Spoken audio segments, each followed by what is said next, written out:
All right, we are on and we're on. Hey everyone, it's Annie. It is day 2. I'm going over day 2 of the 21-day challenge, the Healthy Habits Challenge. And day 2 is to go on a walk. Okay, it's a very simple thing. It's just one thing that you have to do today.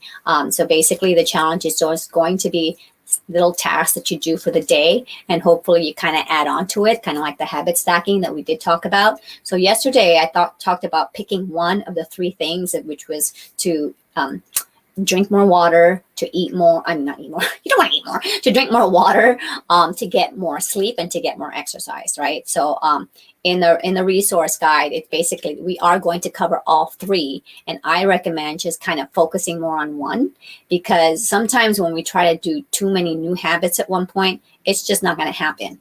And then at the end of the day, you're just going to feel bad about yourself, and then the whole negative cycle goes on. So I like to just focus on one of the things. We will discuss all 3 because they're the top 3 health habits to actually master.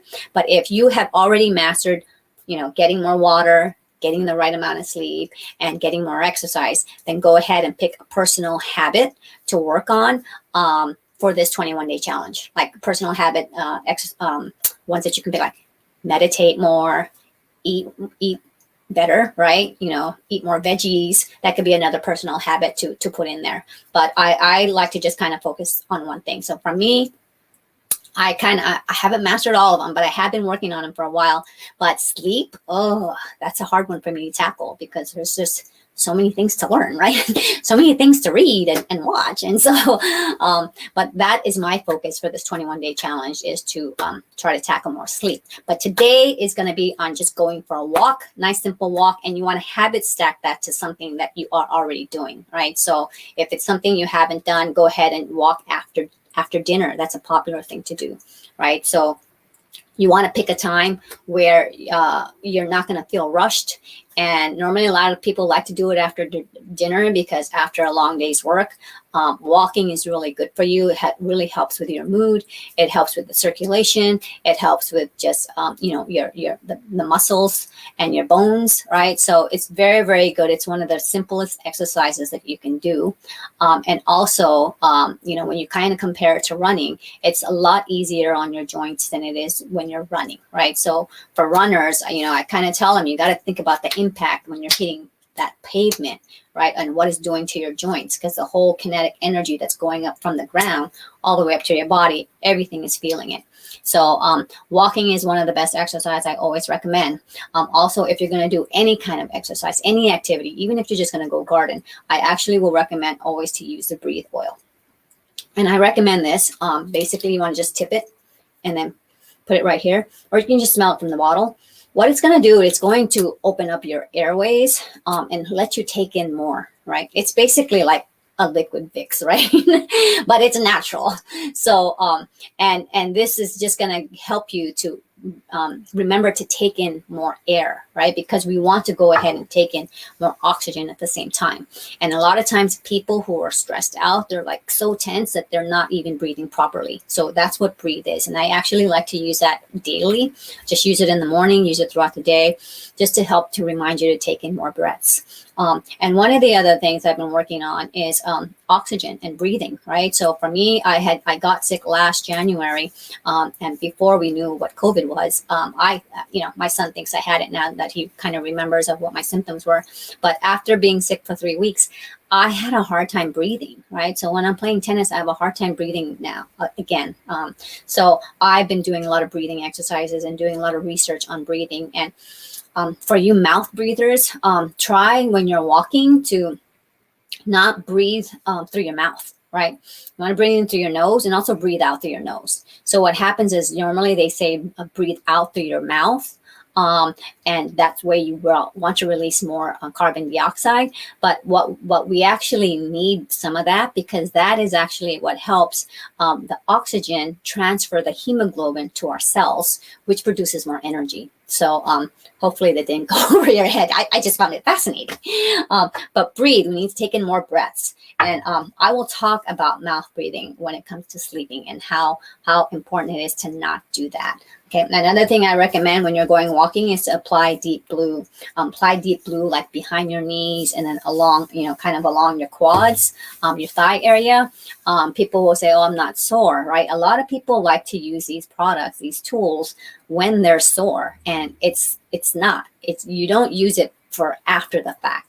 A lot of this is for preventative, right? This is all about preventative health. When you're going walking, you're going to use this. What it's going to do is going to warm up your muscles. You think like you're not doing any excess work on your muscles, but it warms it up, and it's telling the body, hey body, we're going to be doing some kind of little activity here, so let's prepare ourselves.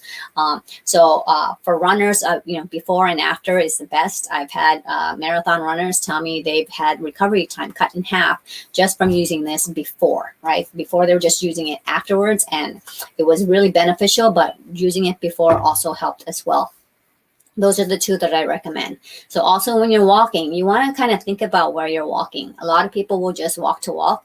If you have the luxury to, just drive and go to the mountains, right? Hiking is really great right now, right? So, or hiking at the park. You kind of want to walk where there's a lot of greenery because of the air that you're going to be breathing in. It's going to be better air, right? If you're going to be walking on the sidewalk, that's fine. But probably if it's going to be a busy street, try to avoid the busy streets because you're going to be inhaling the fumes. So, of the cars. So pick like the residential area and just kind of walk around the block there. And then one last thing I want to talk about is walking with purpose. So people laugh at me all the time. I don't know where I learned this or how, but like if you really want to work on your muscles and tone up your muscles, you want to walk with purpose. You want to have that intention of walking, and you want to I'm going to say it, you want to clench your butt cheeks, right?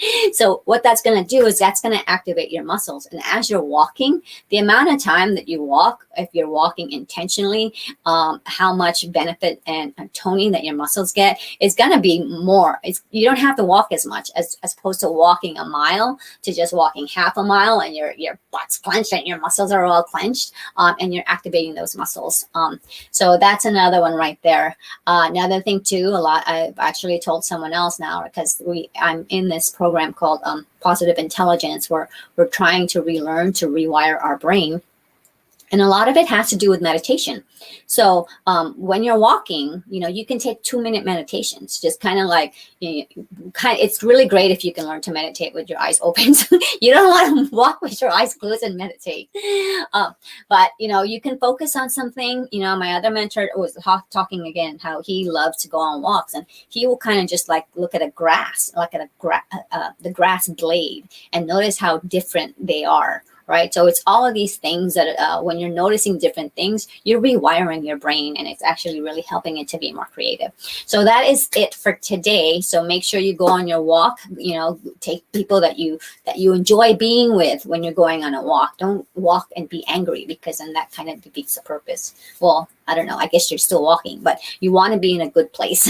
So if you haven't walked yet, make sure you go ahead and walk. Make sure to get that resource guide. I think I shared it before. I'll try to find it and post it, but we will be talking about, making some drinks. I'm going to see if I can set up in the kitchen and how I make my smoothies in the morning as well. Okay. All right. I will talk to you guys soon, and I'll see you tomorrow. Take care. Bye-bye.